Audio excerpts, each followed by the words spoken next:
ഹലാലായ സമ്പാദ്യം തന്ന് ഹറാമായ സമ്പാദ്യം തരാതെ നീ എന്നെ സഹായിക്കണം, എനിക്ക് ഐശ്വര്യം തരണം. നല്ല ബിസിനസ്, അള്ളാഹുവിന്റെ പൊരുത്തമുള്ള ബിസിനസ്, വഞ്ചനയില്ലാത്ത ബിസിനസ്, നല്ല കച്ചവടം, പലിശ ഏർപ്പാടുകളില്ലാത്ത ബിസിനസ്സുകൾ, പലിശ ഏർപ്പാടുകളില്ലാത്ത ഡീലിങ്സുകൾ. അല്ലാഹുവേ നീ ഹലാല് കൊണ്ട് ഐശ്വര്യം തരണം. ഹറാമ് കൊണ്ട് ഐശ്വര്യം കിട്ടിയെന്ന് വരും. ഹറാമായ ബിസിനസ് ചിലപ്പോൾ അല്ലാഹു ഒരുപാട് പൈസ കൊടുക്കുന്നു വരും. നമുക്കത് പറ്റൂല. അത് പള്ളി കൊടുക്കാൻ പറ്റൂല, മദ്രസ കൊടുക്കാൻ പറ്റൂല, പള്ളി കമ്മിറ്റിയിൽ എടുക്കാൻ പറ്റൂല. ഹറാമിന്റെ പൈസ എന്റെ മുതലാളിയാണ്. നമ്മളതൊന്നും ശ്രദ്ധിക്കണില്ല. പൈസ ഉണ്ടായ പിന്നെ അവനെ കുറിച്ച് ചെയർമാനാക്കാം. ഇത് എവിടെ നിന്നുണ്ടാക്കിയ പൈസയാണെന്ന് ചിന്തിക്കണം. എവിടെ നിന്നാ അത് കിട്ടിയത്? നാളെ സമ്പത്തിനെ കുറിച്ചുള്ള ചോദ്യം രണ്ടെണ്ണമാണ്. എവിടെ നിന്ന് കിട്ടി, എവിടെ ചെലവഴിച്ചു. ഇത് രണ്ടും പ്രധാനമാണ്. എവിടെ നിന്ന് കിട്ടി, എവിടെ ചെലവഴിച്ചു. ഹലാലായ സോഴ്സിന് കിട്ടിയതാണോ, ഇവൻ ചെലവഴിക്കുന്നത് ഹലാലായ സോഴ്സിനാണോ, ഇത് രണ്ടും വിഷയമാണ്. ഹറാമായ സമ്പാദ്യങ്ങൾ ഒന്നുമില്ലാതെ ഹലാല് കൊണ്ട് നീ എനിക്ക് ഐശ്വര്യം തരേണമേ. തിന്മ ചെയ്യാതെ നിനക്ക് അനുസരണ ചെയ്ത് ജീവിക്കാൻ എനിക്ക് തൗഫീഖ് തരേണമേ. പടച്ചവനെ നിന്റെ ഔദാര്യം നീ എനിക്ക് തരേണമേ. മറ്റുള്ളവരുടെ ഔദാര്യത്തിന് കാത്തുനിൽക്കാതെ നീ എനിക്ക് തരണം അല്ലാഹ്. നമ്മളിങ്ങനെ ജനങ്ങളുടെ കയ്യിൽ നിന്ന് വല്ലതും പ്രതീക്ഷിക്കാൻ പാടില്ല. നബിതങ്ങളുടെ മുമ്പിലേക്ക് ഒരു സഹാബി വന്നപ്പോൾ അവിടത്ത് കൊടുത്തൊരു സാരോപദേശം, ഇസ്ഹദ് ഫിദ്ദുനിയാ യുഹിബ്ബുകല്ലാഹ് വസ്ഹദ് ഫീമാ ഇൻദന്നാസ് യുഹിബ്ബുകന്നാസ്. ഇസ്ഹദ് ഫിദ്ദുനിയാ, പൈസയോടുള്ള കെട്ടിപ്പിടുത്തം നീ ഒഴിവാക്ക്. നീ ദുനിയാവിൽ പരിത്യാഗിയായി ജീവിച്ചാൽ യുഹിബ്ബുകല്ലാഹ്, അല്ലാഹു നിന്നെ സ്നേഹിക്കും. പിന്നെ മനുഷ്യനെ സ്നേഹിക്കാനോ, വസ്ഹദ് ഫീമാ ഇൻദന്നാസി, ജനങ്ങളുടെ കയ്യിലുള്ളത് നീ മോഹിച്ചു നടക്കണ്ട. അവര് വല്ലതും തരണമെന്ന് പ്രതീക്ഷിക്കല്ല. ജനങ്ങളുടെ കയ്യിൽ നിന്ന് കിട്ടണമെന്ന് നീ കൊതിക്കല്ല. അങ്ങനെയാണെങ്കിൽ യുഹിബ്ബുകന്നാസ്, മനുഷ്യർ നിന്നെ ഇഷ്ടപ്പെടും. അല്ലാഹു നിന്നെ ഇഷ്ടപ്പെടണമെങ്കിൽ ഈ ദുനിയാവിൽ പരിത്യാഗിയായി ജീവിക്ക്. പൈസക്ക് വേണ്ടി ജീവിക്കല്ല, അല്ലാഹുവിന് വേണ്ടി ജീവിക്ക്. അല്ലാഹു ഇഷ്ടപ്പെടും. ജനങ്ങളുടെ കയ്യിൽ നിന്നൊന്നും വേണ്ടാന്ന് ചിന്തിച്ച് അല്ലാഹുവിന് വേണ്ടി ജീവിക്ക്. മനുഷ്യർ നിന്നെ ഇഷ്ടപ്പെടും. അങ്ങനെയാണ്. ഒരിക്കൽ കടം ചോദിക്കാൻ വേണ്ടി വന്നു, 10,000 കൊടുത്തു. അടുത്ത പ്രാവശ്യം വന്നു, അപ്പോഴും കൊടുത്തു 10. പിറ്റത്തെ പ്രാവശ്യം 5,000. പിന്നെ പറഞ്ഞു, കുട്ടികളെ വാപ്പല്ല എന്ന് പറഞ്ഞേക്കണേ, കൊടുക്കൂല. നമ്മള് ജനങ്ങൾക്ക് ലാ തകുൻ കല്ലൻ അലൽ ഗൈർ, മറ്റുള്ളവർക്ക് ഭാരമായി പോകരുതെന്നാണ് നമ്മള്.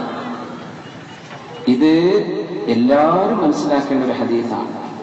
എന്ന് പറയുന്ന ഉസ്താദുമാരും ഒരു കമ്മിറ്റിക്കാരൊന്നും ഒന്നും പ്രതീക്ഷിക്കണ്ട. ജോലി ചെയ്യുന്ന മുദരിസ്യന്മാരും മദ്രസ മാലിന്യം മറ്റേ ആചാര്യ സോപ്പിട്ട് നിൽക്കാൻ എന്തെങ്കിലും കെട്ടിപ്പോവും, പരപ്പണിക്ക് സഹായിച്ചിട്ടും ഇതൊക്കെ യാചനയാണ്. എന്തെങ്കിലും ആവശ്യം വരുമ്പോഴേക്കും പിരിവെടുത്ത് ഇറങ്ങാം.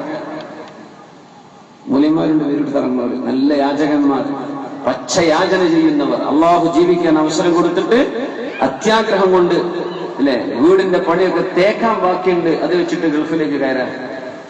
ആരോടായി ചോദിക്കണമെന്നറിയാം? 20 കൊല്ലമായിട്ട് ഗൾഫിൽ ജോലി ചെയ്ത് 2 സെന്റ് വാങ്ങാൻ കഴിയാത്ത മനുഷ്യനോടാ പോയി ചോദിക്കും, എന്റെ പൊരപ്പണി തേക്കാൻ 2 ലക്ഷത്തിന്റെ എന്റെ ഒരു മാസം കൊണ്ട് 2 ലക്ഷം 10 ലക്ഷം പോരാ. ഇതൊക്കെ അല്ലാഹു ഓർക്കോ? മനുഷ്യന്മാരെല്ലാവർക്കും ഇല്ലേ പ്രയാസങ്ങൾ, അത്യാവശ്യങ്ങളൊക്കെ കുടുങ്ങിക്കഴിഞ്ഞ രോഗാവസ്ഥയിലുള്ള അവസ്ഥയാണ്. അതൊക്കെ മനുഷ്യന്മാർക്ക് മനസ്സിലാവും. ആർഭാടങ്ങൾക്ക് വേണ്ടി പിരിവ് നടത്തുന്നതൊക്കെ യാചനയാണ്, ചെയ്യാൻ പാടില്ല. മനുഷ്യന്മാർ വെറുക്കുന്നില്ലേ?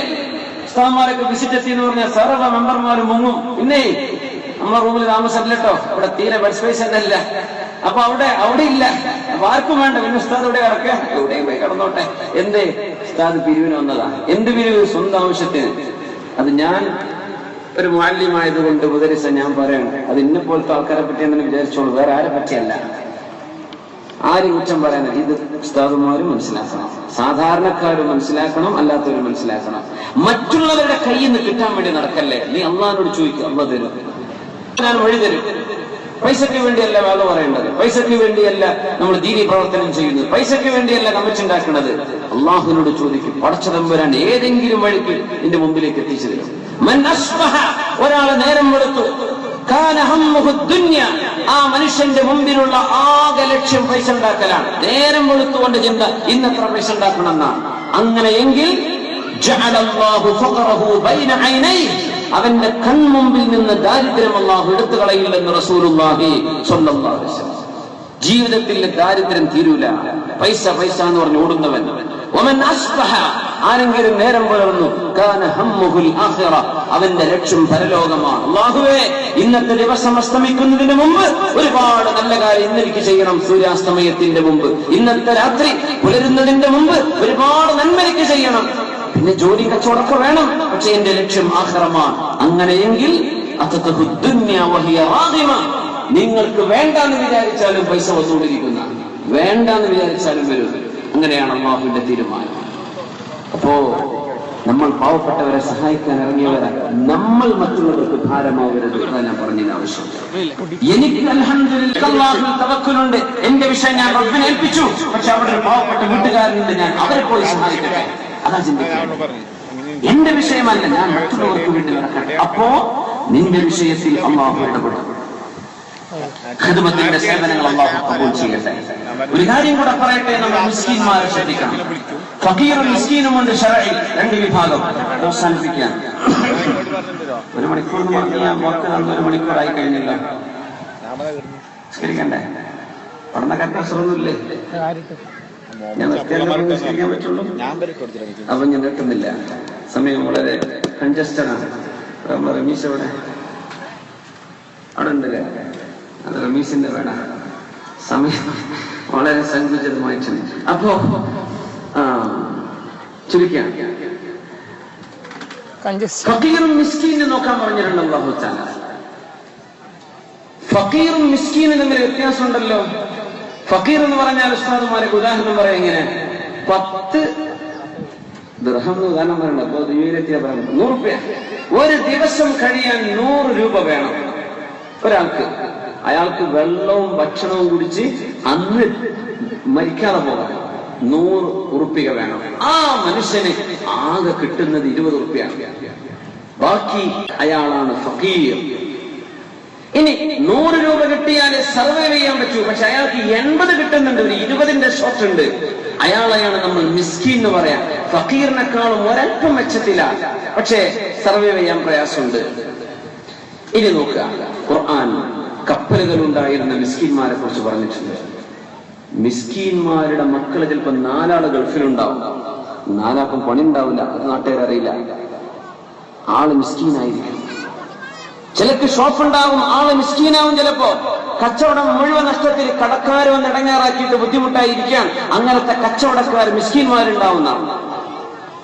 എത്രയോ നമ്മൾ മാന്യന്മാരായി സമൂഹത്തിൽ യാചന ചെയ്യാതെ ഒരാളോടും കൈനീട്ടരുത് എന്ന് വിചാരിച്ച് നടക്കുന്ന എത്രയോ മിസ്കീന്മാരുണ്ടെന്നാണ്.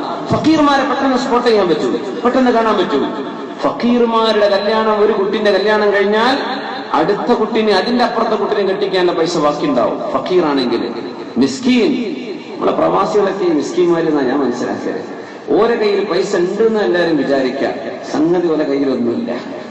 കുട്ടിന്റെ കല്യാണത്തിന് പെര വണയത്തിലാണ്, അല്ലെങ്കിൽ സ്ഥലം വിറ്റു, പുര വിറ്റിട്ടുണ്ട്. മാനം കാക്കാൻ വേണ്ടി അടിച്ചു പൊളിച്ച് കല്യാണം കഴിച്ചു. പിന്നെ ഉമ്മാക്കും വാപ്പാക്കും ഉറക്കല്ലാത്ത രാവുകളാണ്, കടമ. ബിസ്മില്ലാഹിർ റഹ്മാനിർ റഹീം. أرأيت الذي يكذب بالدين فذلك الذي يدع اليتيم ولا يحض على طعام المسكين فلقتحم العقبة وما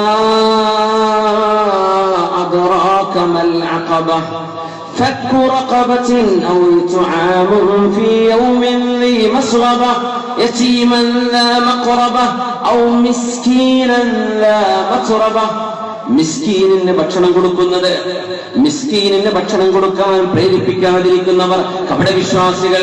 അല്ലാഹു മിസ്കീൻ എന്നിങ്ങനെ ഇന്നമസ് സ്വദഖാതു ലിൽ ഫുഖറാഇ വൽ മസാകീൻ, ഫഖീറിനും മിസ്കീനും സ്വദഖയുടെ അവകാശികളാണെന്ന് ഖുർആൻ പറഞ്ഞു. മിസ്കീന്മാർ സമൂഹത്തിൽ പെട്ട എത്രയോ കൂട്ടുകാർ അങ്ങനെ കാണും. അവരെ കണ്ടു ചെന്ന് അവരെ സഹായിക്കണം എന്നാണ് ഖുർആൻ പറയുന്നത്. എന്തെന്നറിയോ? അവർക്ക് ചോദിക്കാൻ മടിയുണ്ടാവും. ഇത്രയും കാലം ഗൾഫിൽ നിന്നിട്ട് ഇയാൾക്കൊക്കെ ദാരിദ്ര്യം ഉണ്ടോ എന്ന് ആരും ചിന്തിക്കുക പോലുമില്ല. സൂറത്തുൽ കഹ്ഫിൽ ചരിത്രമില്ലേ? സൂറത്തുൽ കഹ്ഫിൽ മൂസാ നബി അലൈഹിസ്സലാം ഖിദർ നബിന്റെ കൂടെ പോകുന്ന ആ യാത്ര, അവര് കപ്പൽ കയറിയില്ലേ? ഖിദർ നബി അലൈഹിസ്സലാം കപ്പൽ പൊട്ടിച്ചില്ലേ?